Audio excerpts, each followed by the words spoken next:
Hi, Cornerstone family. Thanks for being a part of one of the Transform groups as we're working way through the Transform How God Changes Us series. Already halfway there, over halfway there on week 6.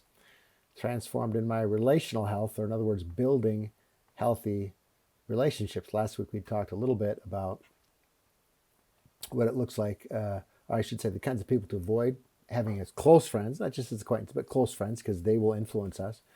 This week, I want to be a little more positive and talk about, well, how do you build healthy relationships? Who can we become to make sure we give God good space in our relationships to build health into our lives? The short equation in this, or thing to think about, is when you're with friends, are you thinking about being with your friends? Do you feel energized when you're done with your spending time with your friend, or do you feel drained? Probably a good indicator. If you feel energized after being with your friend or friends, that's probably a healthy relationship. There's give and take. They're giving to you, you give to them. You're listening to each other, enjoying each other. If you're drained after spending time with friends consistently, I mean, sometimes we get drained because our friends go through tough times. We walk with them through that. But if you're consistently drained after being with a friend, probably not a healthy relationship.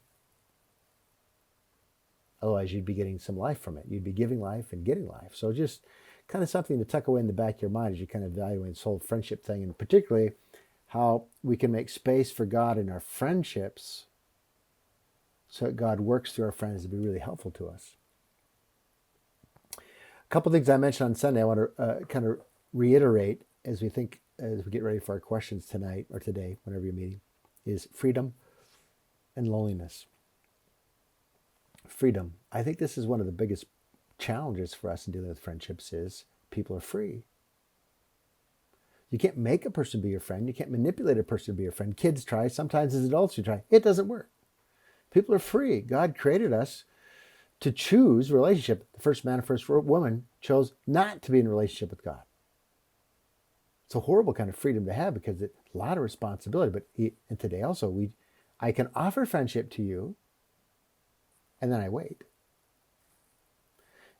You may take me up on that offer. You may not. You may offer friendship back in a lesser way than I want or a greater way than I want. I mean, there's all this freedom involved. We're free to choose. And that can be a little upsetting for us. I remember back in college when Terry and I were first married, we moved from one apartment to another, only a few blocks away, but from a third floor apartment down all the steps in the back, across the street a few blocks, and up two more flights to another apartment. And I was concerned about not having enough people to help. We had a small group of friends who were also married at the time, and I should have just asked them to help. I mean, they were friends. We spent time together maybe weekly or every week. We'd get together and have fun. But I knew about this freedom thing. People are free to say no. And so instead of asking if they would help and saying, hey, we're going to move on such a day, it would be great if you guys could help. Let me know if you can help. I kind of told them that they were going to show up and help on what day and what time. I told them. And that's where my wife, Terry, turned to me and said, Steve, what? All you had to do is ask. So I learned my lesson. I was really embarrassed. You ask, and people are free to respond. And if they do, it's great. And of course they did. They showed up, moving went fine. Not a problem. But people are free. Remember that. You're free too. To choose to be friends or to say, that's not the right person or this is not the right time. We're all free. That's okay. Then loneliness. Loneliness is a huge issue in American culture. 3 out of 5 Americans say they're lonely. And when we're lonely, we will do things we normally wouldn't do or think about doing. We'll even do things that we know aren't God's best for us. I mean, people face interesting decisions. I mean, this is kind of blunt, but would I rather spend my evening with people who are drinking and getting drunk or spend my evening all alone home? So loneliness, I mean, it can push us, and it's important to be aware of that.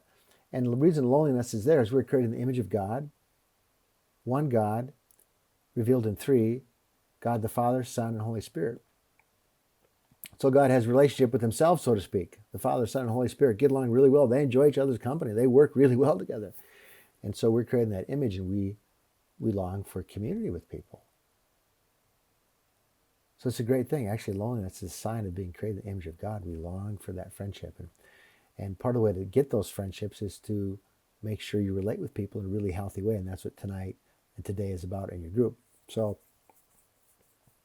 just a couple of things I want to touch on real quick that I think are really important out of the 8. Number 1, be a good listener. Our culture teaches us not to listen. All social media is predicated with the platform of, I will tell you what I'm doing and then you're going to like it. That's not listening. That's not asking someone, how's it going? Or how's that going at work? Or how's that challenge? No, just, here I am. Like me. Not helpful.